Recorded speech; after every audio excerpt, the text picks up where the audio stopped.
Hello and welcome back to the Solo RolePlayers Podcast. I am your host, PJ, and today on the show, I'm very excited to bring you another RPG creator, someone who is known for their fast and tactical RPG, Nimble. It's currently on Kickstarter. Welcome to the show, Evan Diaz. Hey, thanks for having me. Now, your little game, Nimble, has only recently come to my awareness, and since it has, however, I have been hearing of almost little else, both in the TTRPG space that I sort of float around in, but even in the solo RPG space, and that may be news to you, who I assume aren't even necessarily a solo player yourself, but we will get to that, because I do want to talk all about the new Kickstarter, with all the new goodies that are coming in on that. But first, I really like to hear from all of the guests how they got into role-playing games in the first place. And so, Evan Diaz, creator of fast tactical RPG, Nimble, what is your story? Yeah, so compared to a lot of these people, I've gotten into RPGs fairly recently, like the past, 5 or 10 years or so. So I'm not a grognard that goes back to the 80s. But a friend of mine at church, he said, "Hey, we're getting a D&D group together. You should join." I was like, "No, I don't want to." But this is like a good friend, so like as a favor to him, I was like, "Fine, I'll try it once, just so I can say I tried it, and I'll get him off my back." And then like we played once, and after playing an RPG, like a tabletop RPG for the first time, it doesn't take long to notice that okay, there's something special here. But also, it doesn't take long right after that to notice that, like, okay, some things could be fixed here. So that's the story in a nutshell. I wonder, though, and I think a lot of the responses we get from this is people talking about their first experience of an RPG, not knowing what it was going to be going into it, and then sort of having that realization of, oh man, I can do anything in this, yep. Right? And I actually wonder if that's part of the reason why, like you say, your brain quite quickly goes to, well, what can I change then? How could I make this more interesting or better for me, or that kind of thing? Yeah, absolutely. So the first group we had, I think we had like a dozen players. Yes. People kept saying like, "Oh yeah, can I bring a friend? Can so and so join?" So like we were like, I guess the DM at the time like couldn't say no. So like we were playing Lost Mine and Found Delver, and I think we made it like 2 paragraphs into the adventure before our session was over because there were just so many people. But it was quite special. And then that DM like moved, so it was either someone else steps up to the plate or we don't play anymore. So that was me. Yeah, and I'm very quickly starting to understand why the idea for Nimble came about if your first session was with 12 players or first few sessions. Yeah, absolutely. I recently had a very similar experience. I'm like you, I came very late into the hobby, only the last few years. And I had never really played 5e at all. I came in through other angles. But I recently took my son down to a local D&D night they have down here. It's like the one English-speaking option that we have here and in the local town. And I took him down there and he was really excited because we'd been doing some stuff at home and we had that exact experience. There were 15 people sitting at the table. He just wanted to get into the combat. Yep. And then sat there very patiently I think he was 11, nearly 12 at the time, and sat there very patiently for a full 90 minutes before his turn came around for the first time. That hurts my heart. And I found myself thinking, I wonder if this could be better. Yeah. And not just faster, but like easier to learn how to do it. Like I don't think anybody's ever learned how to DM like from the Dungeon Master's Guide. So I had to watch like a bunch of YouTube videos and I'd do research and it was hard, and like even with all the prep that I did, like I still like I didn't feel like I knew what I was doing, and it felt like it was a very very big ask to get started being a DM, and making that easier for people, both on the DM side and on the new player side, I think was a big motivating factor. So how long before you started actually putting these ideas, like you started going into DMing and realizing how much work it was and what a barrier to entry that can be. How long before you started actually changing things in your own games? Were you homebrewing stuff or did it all come out in a big lump later? Oh yeah. We were homebrewing almost immediately. And and some of the homebrew rules that I came up with were like terrible, and then like you find out right away when an idea is bad if you're doing any playtesting. But a lot of the rules, like, yeah, this is actually good. Like nobody wanted to go back to like the rules as written. So enough of those rules sort of kept accumulating to where I went to like a local print shop and just printed up a little pamphlet for my friends, and we just started playing that way.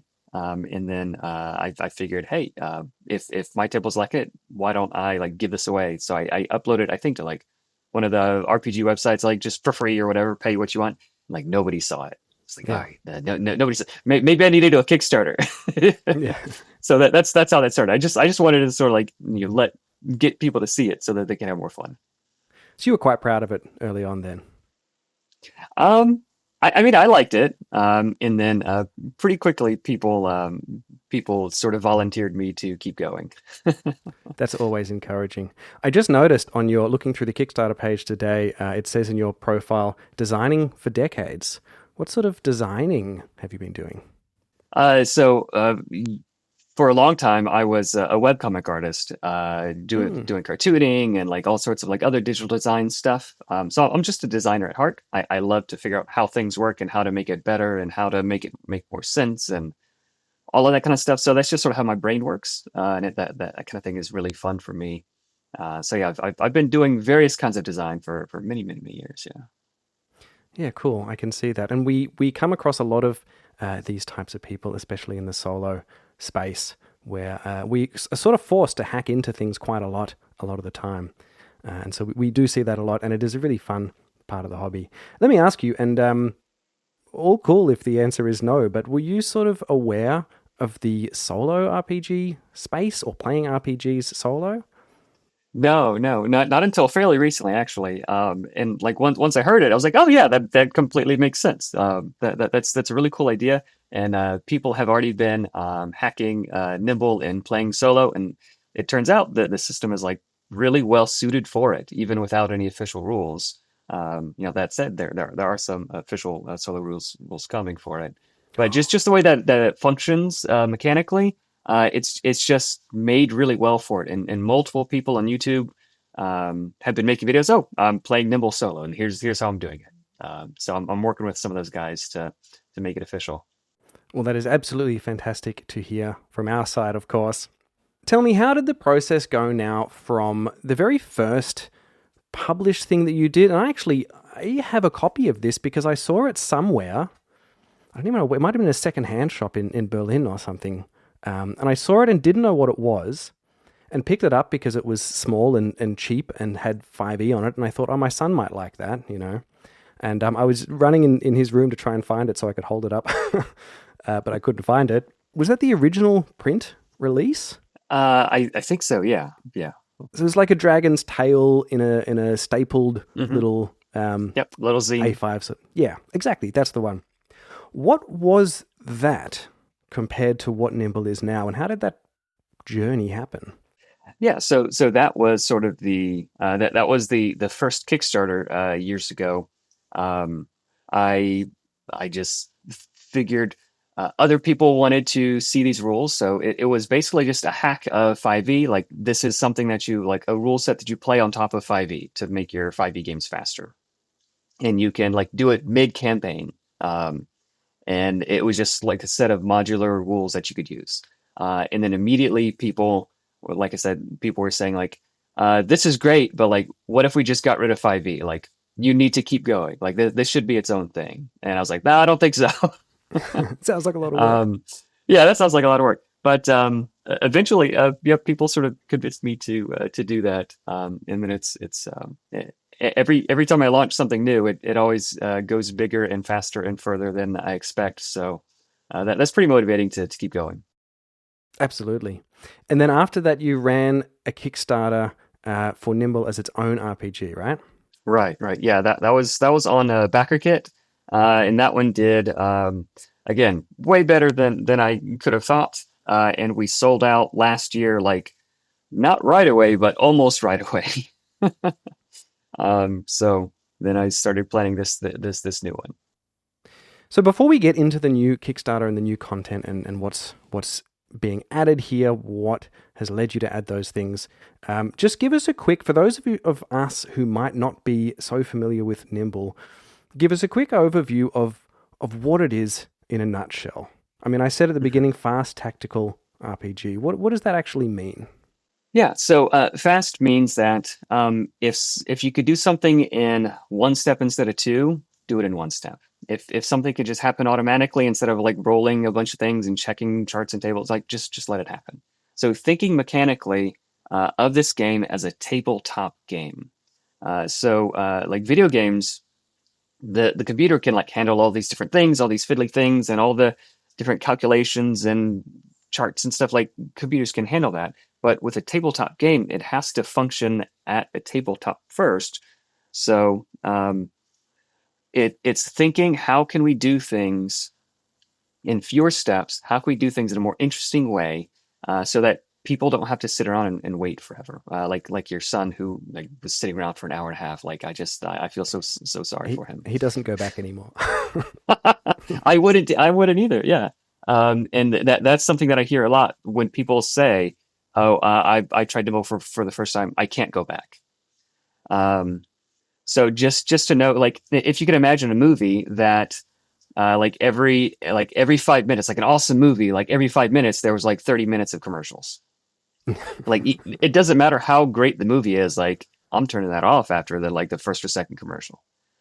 So like if we just eliminate the commercials and just like have more fun. So this is a story that my friend told me that I think is a good illustration.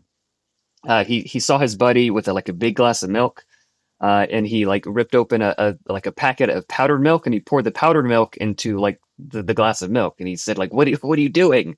And then he told him like, what? It's more milk per milk. So for me, like Nimble is like more D&D per D&D, or like it's more RPG per RPG. So like there are so many of these cool moments on game night that like, well, what if we could just like put more of them in there and just sort of cut away the stuff that just eats up time and isn't fun, doesn't move the story forward. It's not the thing you look forward to. Get rid of that stuff as much as possible. So there's just the good stuff left. So that's fast. And then the second part of it is tactical, and not necessarily in like the sort of fiddly sense where like centimeters and millimeters like matter and like that kind of thing, but tactical in the sense that like your choices matter. So RPGs are like really cool, like story delivery devices, but more so than movies and novels because your choices impact the story, you know? So tactical, it means to me at least that you have choices that can shape the story. So like there's no trap options, like where there's like 50 spells or like one really good spell. So like, yeah, there's 50 spells, but there's this good one. If you don't pick that one, then like you're hobbling yourself. So there's not like 600 spells either to where like, oh, I'm not going to read all these things. I'm just going to Google tell me what the best, abilities to pick are. So like all of this is sort of the illusion of choice and not real actual choice. If you can roll a D8 instead of a D6 for your weapon, like I'm going to roll the D8, right? So Nimble opens up the space of I have different cool things I can choose to do that each have an impact on the game, and each could be best in any given situation or in a particular situation. So sometimes a D4 weapon, like a dagger, is like way better than a big old D12 weapon. But it depends on the situation. You have cool, meaningful choices to make. So that those two things are sort of the heart of Nimble. Awesome. I'm not certain I would put more milk per milk on the box. I wouldn't. Hey, I haven't, to be fair. That sounds really awesome. Tell me, speaking about mechanics, we do love in this hobby to get into the nitty-gritty of mechanics. What are some of the key aspects and mechanics in Nimble that represent those elements to you? Yeah. So being relatively newer to the RPG scene, like I don't have the nostalgia for like the way things were done in the olden days. So like, why should there be 6 stats? Like, yeah, the armor class and like the big number, but you don't use that, and you only use this other little number, and you have to calculate between. Like, just get rid of all that stuff. So instead of 6 stats, there's 4. Like nobody really uses Constitution. That's basically the same thing as Strength. And they sort of combine some of the other stats. So streamlining things there. Instead of like 20 skills, there's 10, so that each skill matters more. And then like letting people choose, like put additional like improvements in different skills as they level up. So that kind of thing. But mechanically, most or many RPGs have like a to hit roll. So like before you can tell if you do the cool thing, you have to do this other slow kind of fiddly thing. And that's sort of like a bit of a sacred cow. But I said, well, what if we can just get rid of it? And other games will get rid of the 2 different rolls by eliminating the damage rolls. Like it's just the to hit roll, and if you roll high in your hit roll, then like you do a little bit more damage. But like the damage roll is the fun one, like rolling the dice for my weapon. That's the fun one. So getting rid of the to hit roll. So if your weapon is a D6, say, if you roll a 1, you miss. So to make an attack, you just roll the D6. If you roll a 1 to miss, if you roll anything else, you deal that much damage. But for any of the dice, if you roll the largest number on that die, so like a 6 on the D6, that's a critical hit. And it's an exploding crit, so you can continue to roll another D6 until you don't roll a 6. So we've had some crazy things happen. Like one in like 10,000 chance, like exploding critical hits, and like people go crazy when that happens. So that is the heart of the combat mechanics there. Just the attack roll. I can really see, especially when you talked about that D4, being it's like you don't want to roll a D4 as damage, but if you have an increased chance to crit on it then, but also increased to miss, right? I mean, the likelihood for both is better. And I can really see how that could, with that exploding system, which I recently became familiar with in a solo game called Calarath, if you're familiar with it. Great little solo game. If you start getting into solo, I recommend checking it out. And just realized how fun that was, and how exciting that is when you do it. But not only exciting, but it kind of encourages you to picture what's going on and narrate what's going on and get down in the scene with the characters. And in solo play especially, that's so important to keep pulling your boots back down into the ground, like back down onto the ground and be in the scene rather than floating up in GM headspace all the time. I can really see being a thief and rolling like your D4 and rolling 4 4s in a row or something, and then you're doing a flurry of little stabs because you got into a tricky position or something like that. That's really cool. Yeah, where the dice like actually tell the story. Like it helps the mechanics reinforce the story, which is something that I absolutely love. And all the different classes have things like that. I want to know one of those things. Tell me about the thief. So our thief class is called the cheat. And the cheat, so if anytime the cheat is attacking a distracted enemy, so an enemy that can't see you, or if there's an ally that's adjacent to them, they're distracted. You roll your dice, and as long as you don't miss, you can change that die to whatever you want. So if you're rolling a D4, you roll a 2, they're not looking, you change it to a 4, and look, we crit, and then like you do that. So that's a once per turn thing. So it makes sense in the fiction. It's not completely bonkers, but it is crazy fun. So there's that kind of thing. There's pocket sand, and you can twist the blade. So whenever you're rolling like additional dice when you crit, so the cheat, when you do crit, you get to roll like additional dice up to like 2d20 additional damage. Wow! And then you can spend another action, because then you get 3 actions. You can spend them however you want on your turn. You can spend additional action to change like those dice to whatever you want also. So you roll a 3 on a d20, that's not good. You'll just change that to a 20. And then, so like there's that kind of stuff that like it makes you feel like you really are cheating. But like it makes sense also because like this enemy is distracted, so I'm able to take advantage of that mechanically.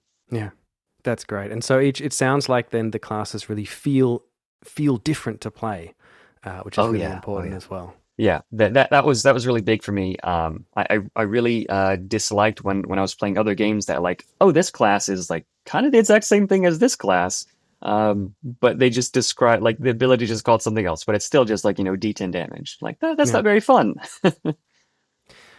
Tell me, when you designed then the Nimble as its own game, and the format, if I'm not mistaken, is it has 3 core books. Is that right? Yep, that's right. Why did you decide to go with that 3 core book system, and how have you found it in play? So I decided to go that way. So it was originally just going to be 2 books, the core rules and the heroes, and then the Kickstarter, the previous backer campaign did so good that I went ahead and made like a full GM guide with like a bestiary and adventures and all this sort of stuff. But the core rules I'm showing you, the core rules is like so thin and so small that it's decidedly not scary to hand to someone. And even this, like, you don't even really have to read this because the adventures included in the GM guide, they teach you how to play as you play. So, like, really only the GM has to read it, and they can even sort of scan it. But handing someone this it lowers the barrier of entry so much that, like, we can reasonably get people who wouldn't otherwise be interested in, like, the big chunky books where you have to read 200-300 pages. It lowers the barrier of entry to players as well as GMs. So that was the idea there. But also, like, again, if this is a TTRPG, like you're playing it at a table, and I know your audience play solo, but for people who play in groups, one person can look up a rule while someone else is looking up something in the hero's book. So, like, it just functionally, I put a lot of thought into how functionally are these things going to be used? Like, these books are tools. They're not just an information delivery device. They're tools that can be practically used at the table. So, like, the interior cover of all the books have, like, useful information so that, like a hero's book has, like, a bunch of names. Like, where do people get stuck a lot of times when they're making a new hero? I need a name. They get out their phone and start Googling, and then they're checking email. And so, like, things like that you want to be able to reference very, very quickly and very, very easily, it's there. It's there for you. So that was the idea. I have found, I mean, most or a lot of our solo players are table players as well, and have various different interactions with it. I'm personally more of a solo first player, but I do GM a small game from time to time. And I have found that even just that physical ability or that physical experience of handing things to one another and sharing stuff around the table like that does help bring in that sort of group vibe and group feel. And I've been tending in our plays recently more to sort of some more OSR type stuff, which often have smaller, thinner, multiple booklets. And I find that really great. So I think that's cool. Yeah. At what point, I noticed also on this new Kickstarter that it has a bunch of awards listed at the top. At what point did Nimble start getting this more broad recognition within the industry and start being nominated for things? Pretty recently. I mean, it's a fairly new game. The previous Kickstarter, like, just finished fulfilling, like, late last year. But it seems like all of a sudden a lot more people are looking at it and have heard of it, and it's sort of just a momentum thing, I guess. So it's been fairly recently, and I very much appreciated the people taking the time to look at it and review it and stuff. How much of the company is Nimble Co? Is that right? Mm-hmm. How much of that is, or how much of your life is that now compared to when you started out doing your little at the table hack stuff?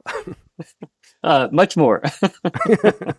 Much more. Probably most of my working day. It takes up my work time and my hobby time. Pretty much, yeah. So then you recently finished fulfilling the Kickstarter, and that's the point where I became aware of it, because I had not backed it at the time. I do remember seeing it, and I had not backed it purely because I was trying to be responsible, which with shelf space, which never happens. And but then I started hearing about it from people in our community. That finished fulfilling, like you said, at the end of last year, and then pretty quickly you had enough ideas to start putting together another Kickstarter. Was it because you had more ideas to put in, or because you needed to do a reprint and then use it as an opportunity to also add more stuff?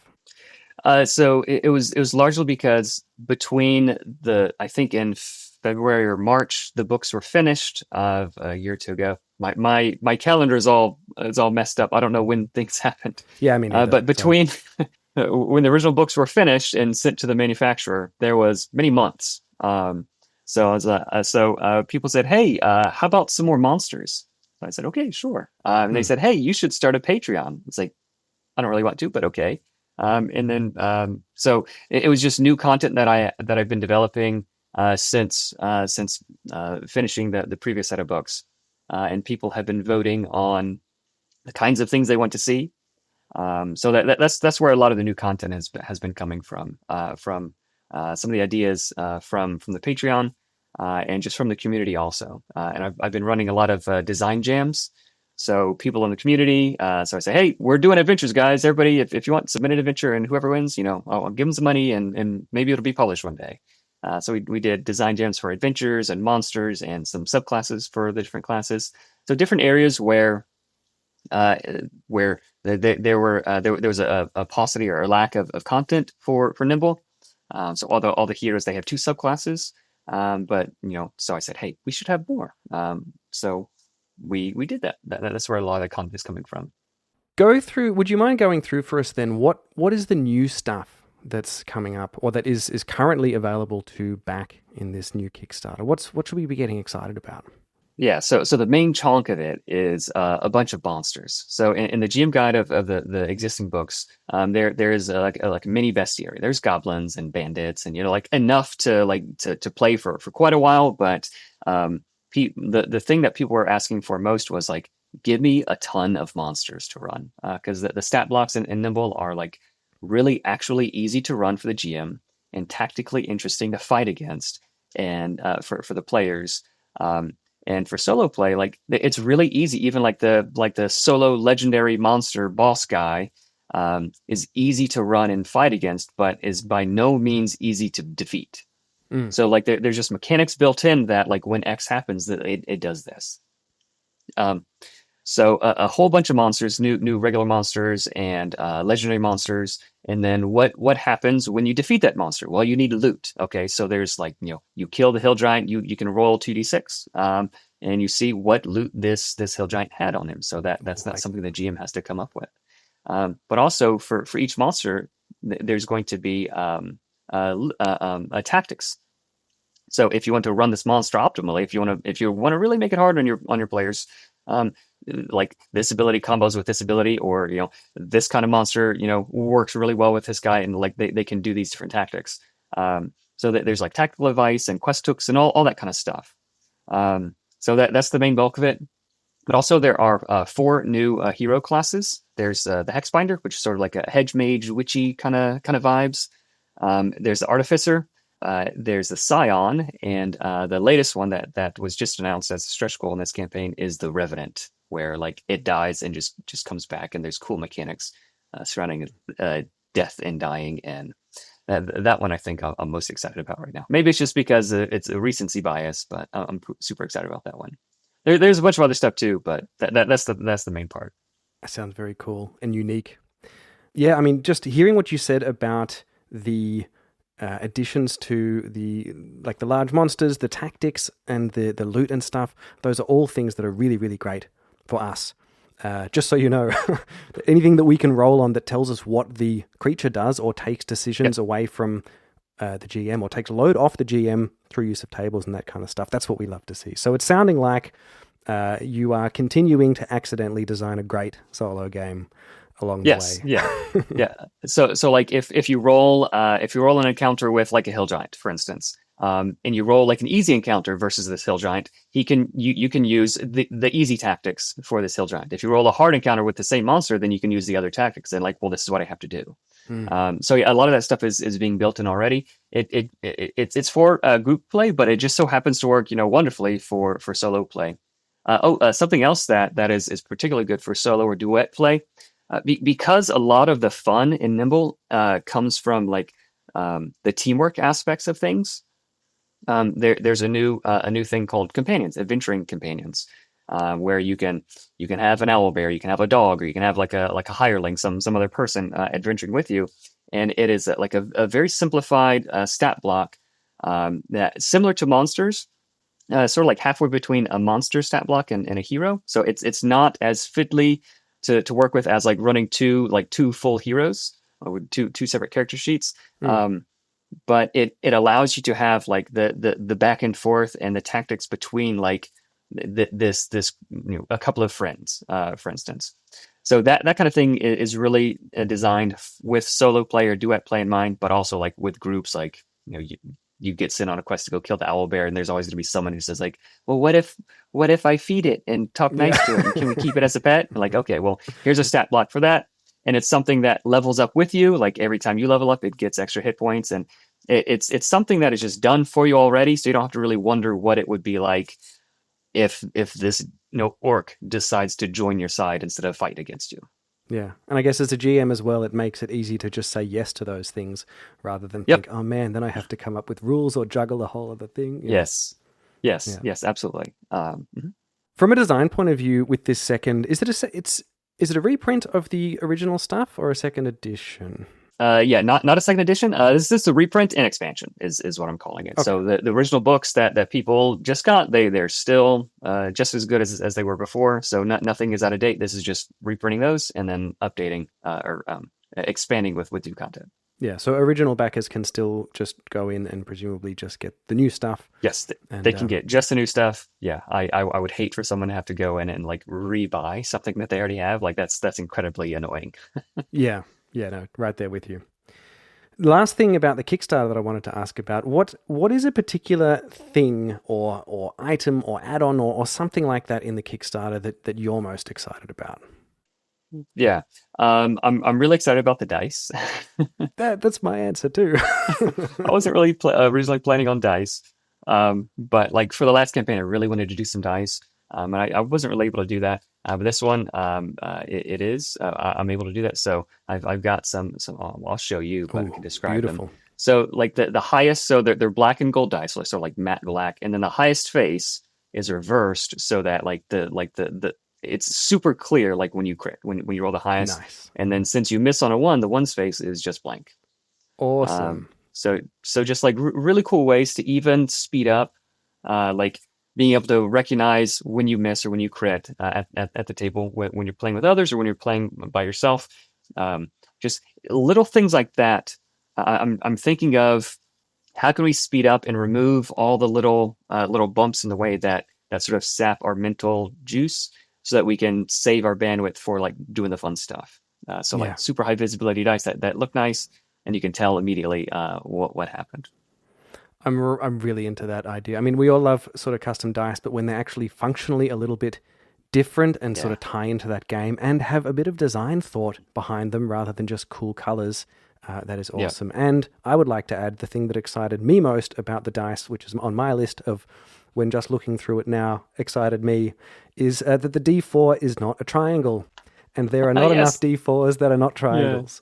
Yeah, the D4 is like it's sort of a cuboid type of prism thing. And then the D10, this bugs me a lot. The D10, instead of a 0, it's got a 10 because it's a D10. I didn't even notice that. Yeah, so that kind of thing will, like, for new players, like, oh, I got a 0. Like, no, that's really good. And they're like, oh, wait, okay. But like, it doesn't take long, but it's just like a little snag. Yeah.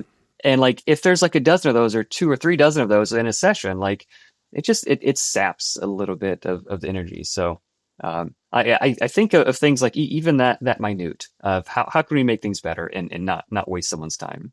Love it. I can see that design influence coming in there and love to see it. Just going through, and we're not going to go through the whole list of everything in there because there is a hell of a lot, as I noticed flicking through it earlier. What's a good place for people to get in on this? A good tier, both for the digital and for the physical level sort of people. Yeah. So at the bottom of the Kickstarter page, there is a link to just the free quick start rules. So you can just start for free if you want to. There's, I think, 4 or 5 heroes already up to that you can just use up to level 3 or 4. Like, so there's plenty of content, and there's even 2 adventures included for free that you can use and try. So I'd start there. But if you're new and you're not sure if this is going to be your thing, there you can get just the digital tier, just like the original core books, and try it out. That's the most affordable way to do that. But if you try it out and you like it, then there's other tiers where if you already have the books, you can get just the new expansion stuff, all the way up to like super fancy like box set type of thing with slipcase and gold foil and all of that. So that's the kind of stuff that I really like. So I made that available so I can keep one of the boxes for myself. Yeah, unfortunately, I really like that stuff too. Is there anything extra gameplay or layout or that kind of thing in terms of the deluxe stuff? asking for a friend. PJ dropping in here from the editing room, just with a little bit of a sensibility announcement. Evan and I are going to go down a bit of a rabbit hole of talking about all the shiny extras that you get in the all-in deluxe pledge. And he said as well, and I just want to make sure that you know, you absolutely do not need any of this stuff. There is no extra content there. There's nothing that you can't do yourself without spending what is quite a lot of money on this. And for those who can and want to, that's fantastic. There's some really great stuff in there. But if you are worried that you might get tempted by FOMO and you really can't afford it or don't want to commit that money to that, or just feel worse about your own pledge, then you can skip ahead until after we finish talking about this. I will put a chapter marker in the show notes so you can skip ahead to that. Don't worry, you're really not missing out on anything that is gameplay or going to affect your experience so much, and it is all stuff that you can do with the general core sort of pledge. So yeah, just a little warning for that if you are, like me, susceptible to FOMO, and I really wouldn't want anyone to feel like they were missing out if they couldn't back something or be tempted to do something that was irresponsible for them. This can be an expensive hobby, and yeah, that's just a little warning from me. So either skip ahead until after we talk about that, or stay and just hear what Evan has to say about some of the deluxe stuff. Back to the episode. Yeah. So the content is the same, but for instance, like in the deluxe tier, there's going to be, I think, roughly 10 adventures. And there's going to be extra handouts. So like one of the adventures is a mystery. So instead of saying, oh, you find this clue and it says this, there's a note, the note is included in the box. So you can things that you can just hand out to your players, like to help. To help make the game more immersive. So it doesn't make the adventure, it's not like a new adventure or like extra thing. It's just things like that to make the game a bit more immersive. Like things that you might like whip up in Microsoft Paint or something beforehand, or print out, or like Google for, but things that are made for you already. So there's those kinds of things. The deluxe version of the GM's guide is going to have a map inside of it. So in case like you can open up the map and just sort of decide where you want to go. I think that kind of thing is really cool. So there's things like that, like small extras. But there is a separate box that has a bunch of cards as well. So like all your spells, like if the spells in Nimble are very, very brief, like maybe a sentence or two. Like if you still don't even want to write that down on your character sheet, you can just like grab the card for the spell and just have it in front of you. So there's that kind of stuff.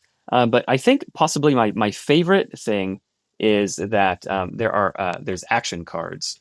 So in Nimble, like I said, there you get 3 actions. I'll see if I can show you. So you get 3 actions. So just so for some people, there's one side. There's 3 cards you can hold, and they track your actions. So when you spend an action, you just put one down, and then you have no cards in your hand. You pick them back up. You get all your actions back. But the reverse side, some of these actions are some of these cards have actions like a Bane action card.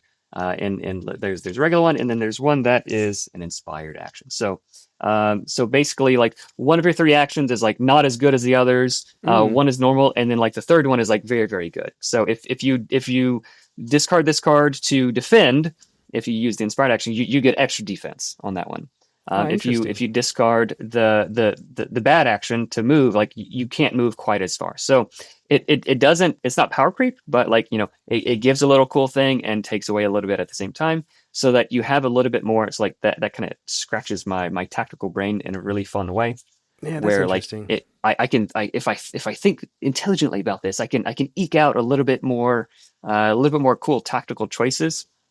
But the cool thing about that is you can even shuffle together. So if you just have 3, that's fine. But you can even shuffle. There'll be enough to shuffle together a deck of them, so that maybe you'll draw like two of the inspired ones and one regular one. So like this turn, I was planning on doing this, but now that I drew this, like now I can change my plans. So it helps. It helps immerse people who are really into like the tactics of it, and like if you're playing solo, like you got to be okay with like sort of rolling with the dice and sort of going where the story takes you. Yeah.